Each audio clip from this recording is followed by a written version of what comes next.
The snow began falling long before I realized how lost I was.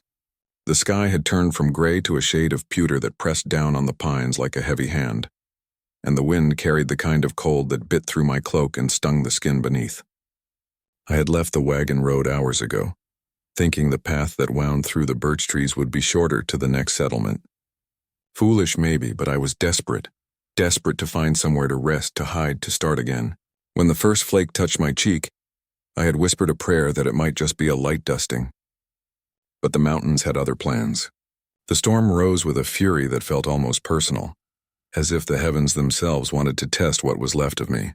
I trudged forward, my boots sinking deeper into the fresh snow, my hands trembling as I clutched the small satchel that carried all I owned. A change of clothes, a silver locket, and a letter I couldn't bear to read again. My breath came in sharp clouds, each one vanishing into the white around me. The world had gone quiet except for the moan of the wind and the cracking of branches somewhere in the trees. My heart beat loud in my ears. I knew if I stopped walking, if I let the cold take me, I wouldn't rise again. But I was so tired of running, of pretending I was strong, of believing that someone like me could ever find safety again. The snow was up to my knees now, and my skirts were soaked through, heavy as if trying to drag me down. I stumbled, catching myself on a fallen log, and for the first time since leaving town, tears blurred my vision. They froze before they could fall. I don't know how long I wandered before I saw it, a flicker of light, faint and golden against the endless white. At first I thought it must be a trick of my mind, some cruel mirage conjured by exhaustion, but then I saw smoke rising slow and steady from a chimney half hidden among the pines. A cabin. The sight pulled something fierce from inside me, a spark of hope I hadn't dared to feel in months. I stumbled toward it, my legs numb, my lips murmuring words that might have been prayers. The closer I came, the more real it became. Rough-hewn logs, a split-rail fence, an old horse tied beneath the lean-to, its breath steaming in the cold. I reached the steps and nearly collapsed against the door. My knuckles barely made a sound when I knocked. I think I whispered, "Please," though I don't know if anyone heard. For a heartbeat, there was only silence. Then came the sound of heavy footsteps inside, measured, deliberate, the tread of a man not used to company. The door opened and I lifted my eyes. He filled the frame like a shadow carved from the mountain itself, tall, broad, and silent, with eyes the color of storm clouds. His hair was dark, streaked with gray at the temples, and his beard was thick, untamed. He looked like he belonged to another time, another world, part man, part wilderness. For a long moment he just stared at me, and I thought perhaps he would send me away. Then he stepped aside and said, in a voice deep and rough as gravel, "Get inside before you freeze solid." I stumbled past him, the warmth of the fire inside hitting me like a blow. The cabin smelled of pine, smoke, and leather, simple, clean, alive. My fingers wouldn't unclench from my satchel, and my teeth chattered so hard it hurt. I must have looked pitiful, dripping snow onto his floor, my hair tangled, my lips blue. But he didn't scold me. He just shut the door against the storm and moved to stir the fire higher. "Sit," he said, nodding to the chair nearest the hearth. I obeyed without thinking, sinking into the rough wood seat as heat began to seep into my bones. The flames danced in the reflection of his eyes when he looked at me again. "You lost?" he asked. I nodded, unable to speak. My throat felt raw from the cold. He crouched near the fire, turning a pot that hung over the coals. The smell of stew filled the room, rich and warm, the kind of food that could bring life back to a dying body. "Eat first," he said. "Talk after." When he handed me a wooden bowl, our fingers brushed and I flinched, not from fear but from the shock of warmth. His hand was huge, calloused, and steady, a man who worked with the land, not against it, a man who'd built his life far from others. I wanted to ask his name, but the words stuck in my throat. He didn't press me. He just watched me eat, his gaze thoughtful, unreadable. I noticed little things. The scar that crossed his left knuckle, the faint scent of pine sap on his clothes, the way his shoulders seemed too broad for the cabin walls. When I finally found my voice, I whispered, "Thank you." He grunted, almost embarrassed by the words. "Ain't much," he said, "but it'll keep you from dying tonight." Something in his tone made me look up. There wasn't hardness there, not really. Just quiet certainty, the kind that comes from living too long alone. The firelight softened the lines of his face, and for the first time since I'd stepped into the mountains, I didn't feel hunted. I didn't feel afraid. I only felt small, fragile, and impossibly safe in the presence of this giant of a man who had no reason to help me. I wanted to tell him why I had come, what I had left behind, but the words tangled in my chest. So instead I whispered, "My name's Clara." He hesitated, then nodded once. "Jonas," he said simply. The name suited him, solid, old, like the stones outside that had weathered every storm. I think that was the first moment I began to believe I might survive the winter after all. When I woke the next morning, the world outside was buried in white. The storm had not just passed, it had remade everything. The pines stood heavy with snow. The light that filtered through the small cabin window was soft and blue, and the silence was so deep it seemed to hum. For a moment I didn't remember where I was. I only knew that I was warm, that the fire was still crackling low, and that the smell of wood smoke and something sweet filled the air. Then the memories came back. How I had stumbled through the storm, how he had opened his door, how his name, Jonas, had stayed in my mind even as sleep had taken me. I shifted under the wool blanket that covered me and realized he must have given up his own bed. The thought made something in my chest tighten. He was already up, of course. I could hear him outside, splitting wood by the sound of the steady rhythm, axe meeting log, the thud echoing like a heartbeat in the morning quiet.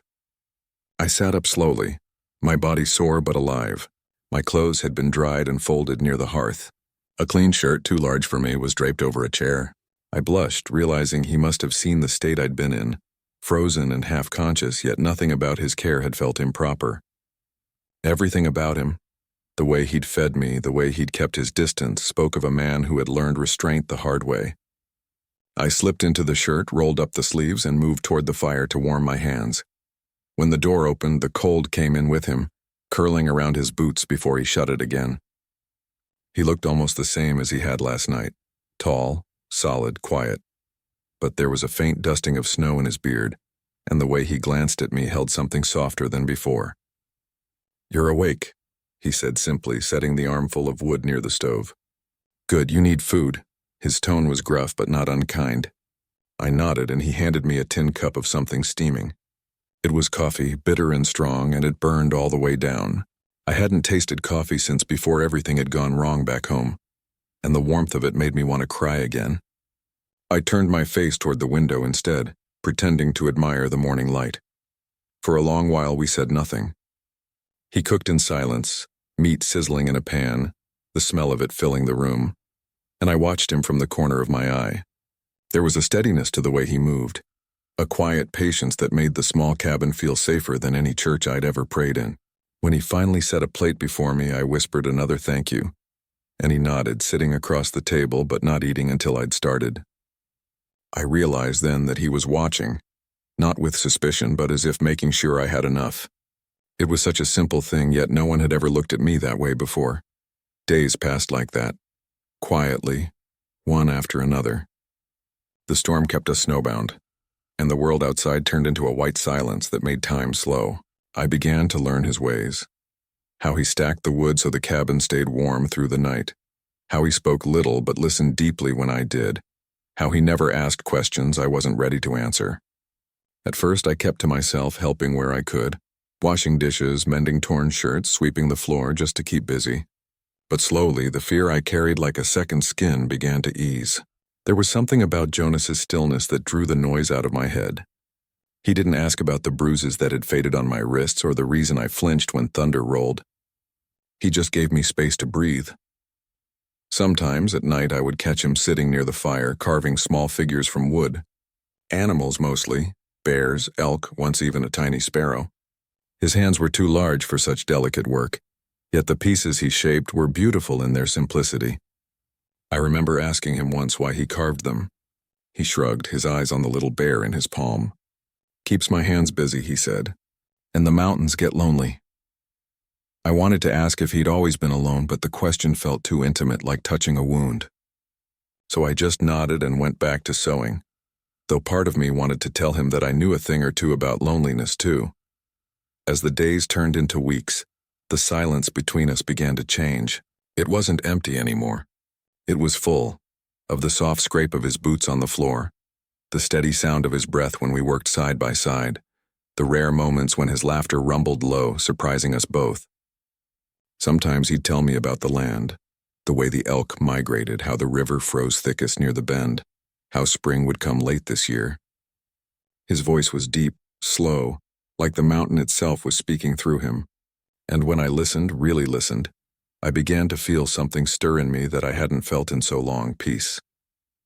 One evening, while I was sweeping near the door, I caught sight of my reflection in the frosted window. My cheeks had color again. My hair, though tangled, shone in the firelight. I hardly recognized the woman staring back. Jonas was at the table, oiling his rifle, and when he looked up, our eyes met. Something passed between us then, quiet, unspoken, but real. I looked away quickly, pretending to fuss with the broom, but my heart wouldn't slow. It beat fast and wild, and for the first time, the warmth inside me wasn't just from the fire. That night, as I lay under the blanket he'd given me, I listened to the wind against the walls and thought of the life he must have lived before I arrived. A man who had chosen solitude not because he hated the world, but perhaps because it had taken too much from him. Maybe that was why his silence never frightened me. It was the same silence that had once kept me safe when I'd needed to hide. I understood it. I respected it. But deep down, part of me began to hope that maybe, just maybe, his silence could make room for me too. The morning after, I woke to find a small wooden sparrow resting on the table beside my cup. I picked it up, running my fingers along the smooth grain, and felt tears sting my eyes. He didn't say anything about it when he came in from checking the traps. Just glanced at the bird in my hand and went about his work.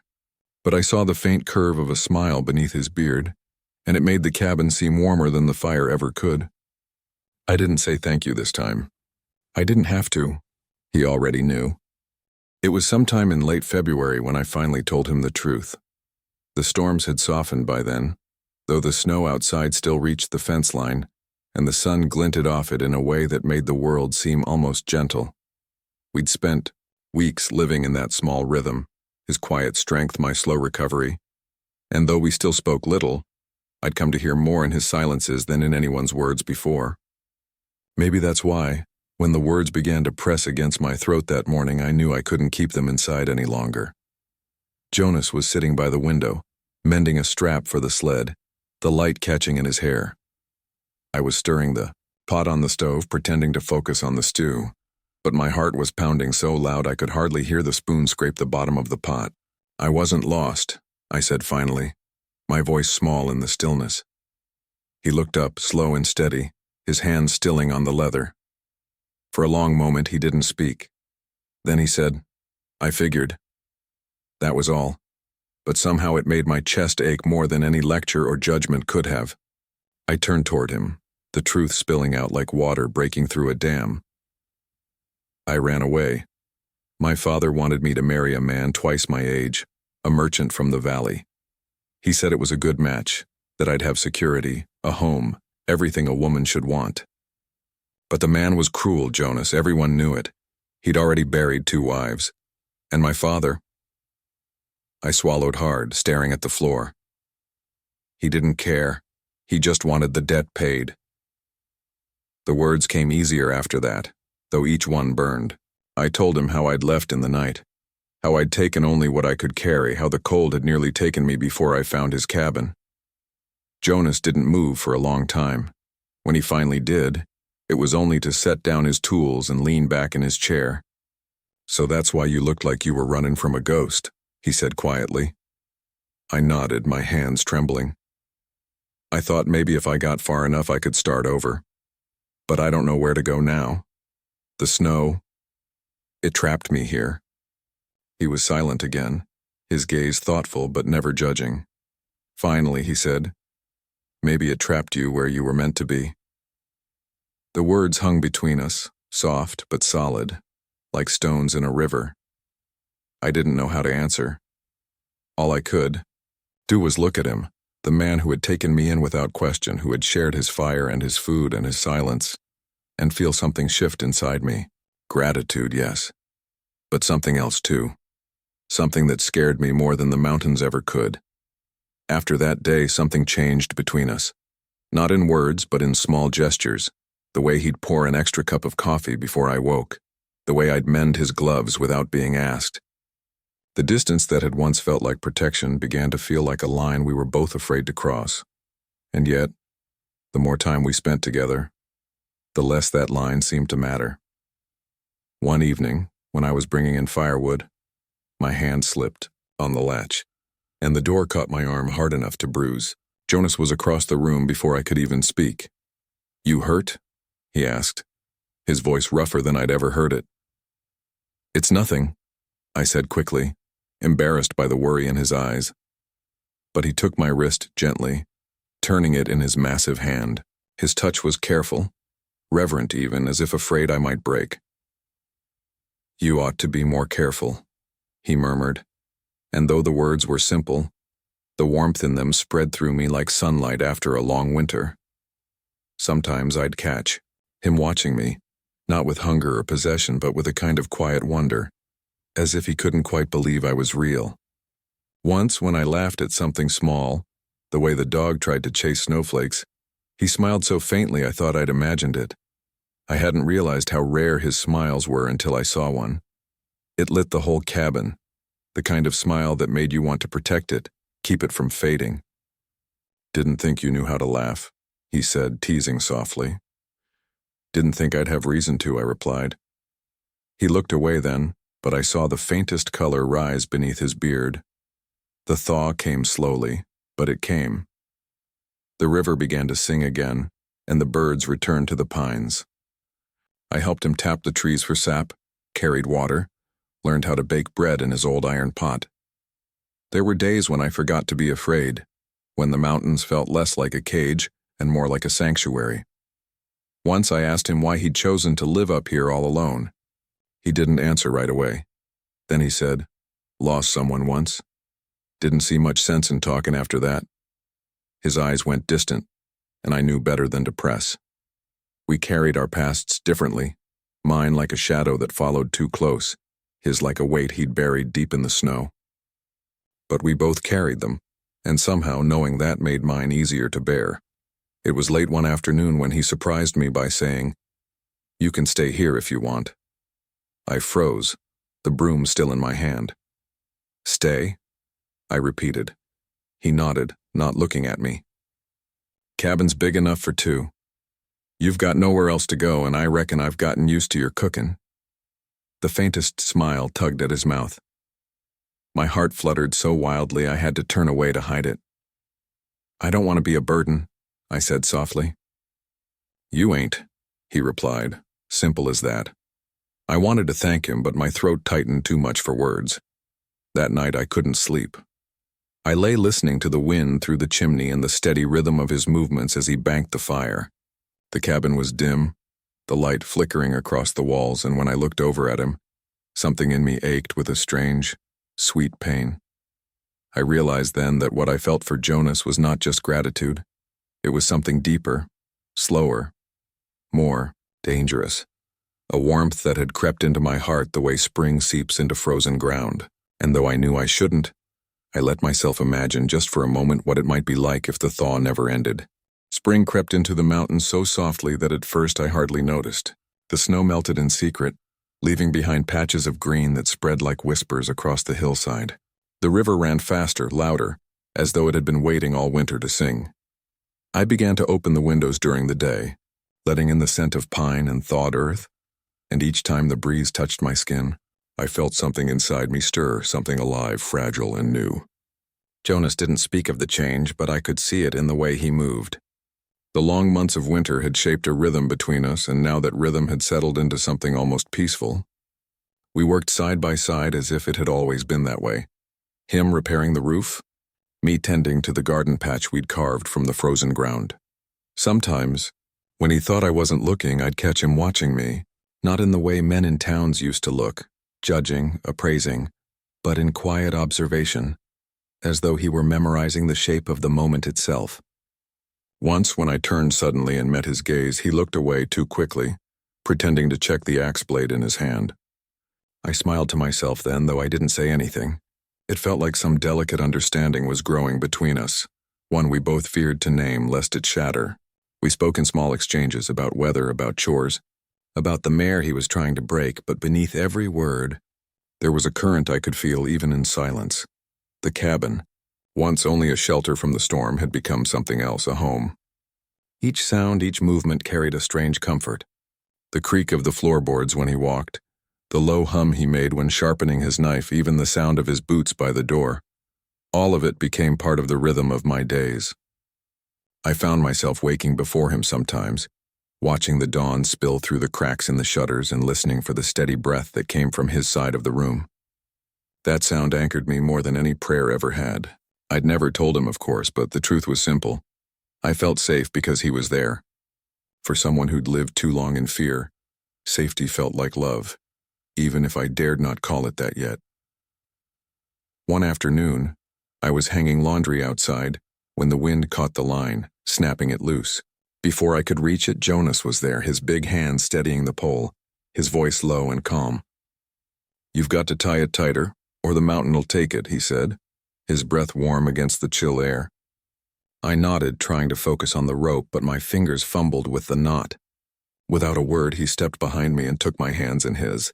His touch was gentle, guiding, his chest close enough that I could feel the slow rise and fall of his breathing. "Like this," he murmured, twisting the rope with practiced ease. My heart raced, and I was suddenly aware of everything.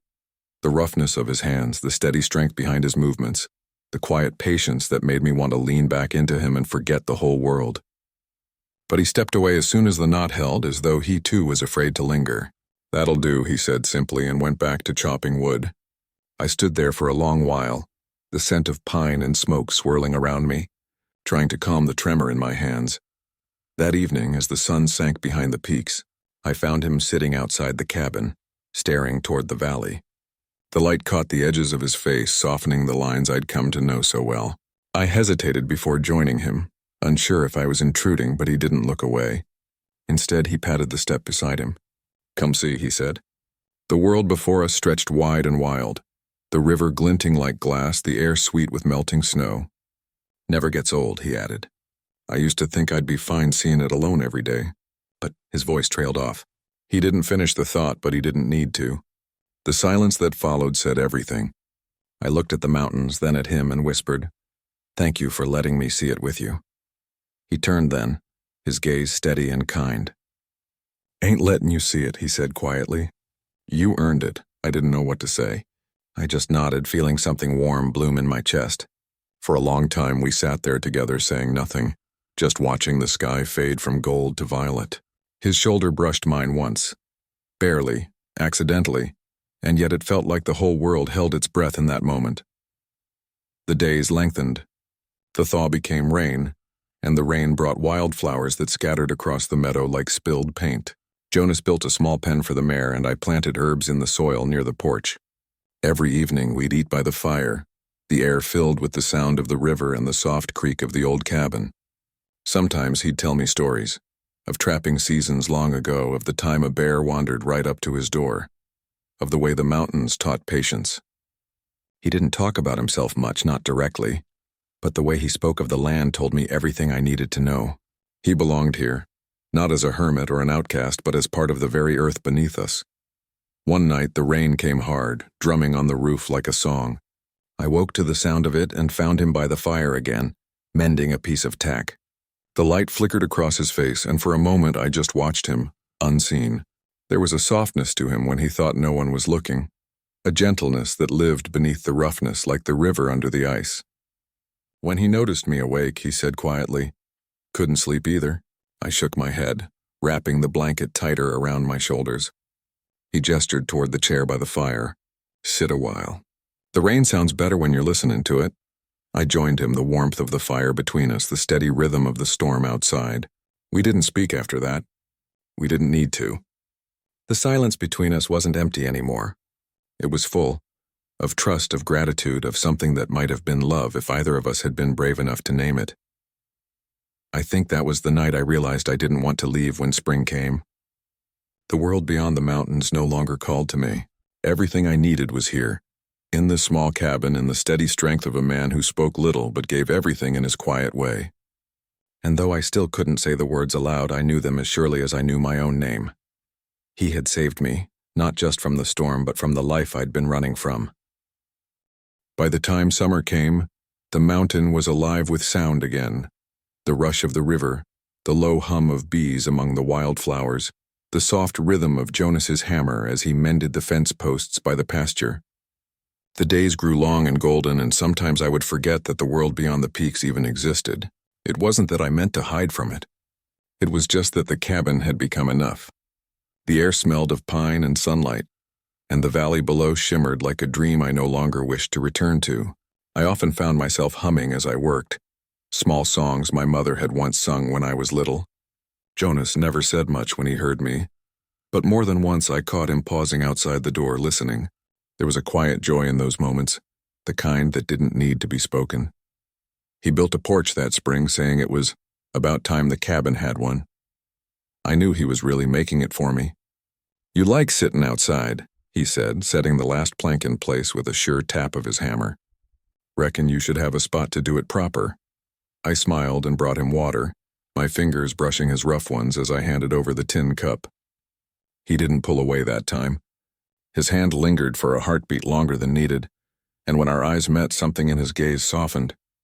There was no grand confession, no sudden change, just a quiet knowing that settled between us like sunlight on old wood.